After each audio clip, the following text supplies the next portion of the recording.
Bien démarrer sur AWS. Dans cette vidéo, je vais vous montrer comment bien démarrer avec AWS Backup. Backup, sauvegarde, vous permet de sauvegarder vos volumes EBS, mais pas uniquement, les bases de données RDS, DynamoDB, vos file systems avec FSX par exemple ou EFS, et puis aussi des instances EC2 entières, complètes, donc non seulement les volumes, mais aussi toutes les métadonnées qui y sont attachées. Pour démarrer dans AWS Backup, rendez-vous dans la console. Il y a 2-3 petits concepts à connaître. Il y a le concept de coffre-fort de backup, un coffre de sauvegarde, c'est un espace de stockage où vos backups seront conservés chiffrés, vous associez une clé de chiffrement à vos coffres de sauvegarde. Ensuite, le concept de plan de sauvegarde, c'est un backup récurrent que vous pouvez définir soit à partir d'un template, un modèle, par exemple un backup quotidien avec 35 jours de rétention, un backup quotidien mensuel avec 1 année de rétention, quotidien, hebdomadaire, mensuel avec 5 ans de rétention ou 7 ans de rétention. Vous pouvez aussi créer votre plan à partir de zéro, c'est ce qu'on va faire ici. Donc je donne un nom à mon plan de backup, démo. Je définis une règle de sauvegarde. Alors ici j'en définis une seule, les autres pourront être rajoutées juste après.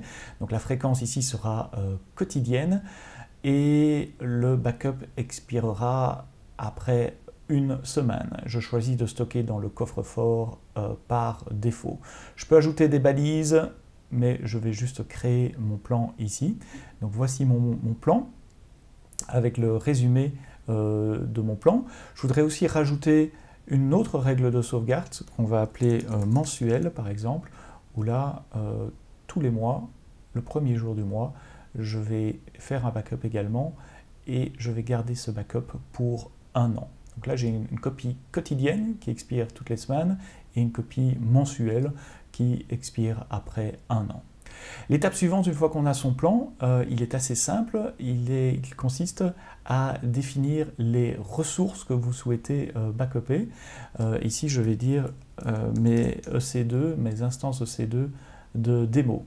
Vous pouvez identifier des ressources avec des balises, donc à travers l'ensemble des services, du moment que la clé valeur corresponde, ou si vous voulez mettre des instances spécifiques, vous pouvez choisir l'ID de la ressource, par exemple l'ID d'une base de données Aurora, DynamoDB, d'un volume EBS ou d'une instance EC2. Alors ici, je vais choisir démo source comme ma source et je vais attribuer cette ressource. Voilà, mon plan de sauvegarde est prêt. À partir de ce moment-ci, il fonctionnera tous les jours dans la fenêtre de temps que j'ai choisie. Si je veux tester un backup, je peux également lancer un backup avec un backup à la demande, où l'idée est très similaire à un plan de sauvegarde. On choisit sa ressource, ici EC2, on choisit le nom de l'ID de la ressource, quand est-ce qu'on veut faire le backup et quand est-ce qu'on veut que ce backup expire. Ici, je vais dire je veux qu'il expire 1 semaine après sa création. Alors un backup, ça va prendre de quelques minutes à quelques heures, ça dépend de la taille de vos volumes EBS par exemple, la taille des données à backuper. Donc je l'ai déjà fait ici juste avant, j'ai un backup qui est terminé. Une fois qu'il est terminé, vous allez le retrouver sans surprise dans le coffre de sauvegarde. Et n'oubliez pas qu'un backup n'existe que s'il a été testé. Donc vous pouvez choisir un backup et choisir restaurer pour restaurer la ressource. Alors par défaut, il va vous reproposer toutes les métadonnées de la ressource initiale.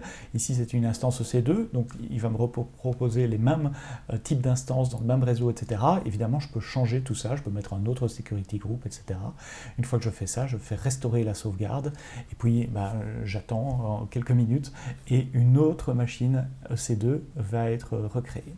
AWS Backup fonctionne à travers vos comptes et des régions. Vous pouvez créer un compte AWS séparé juste pour les backups ou configurer AWS Backup pour envoyer les backups sur un autre compte, mais ça vous donne un endroit centralisé de gestion de vos backups, de plusieurs ressources à travers plusieurs comptes et plusieurs régions.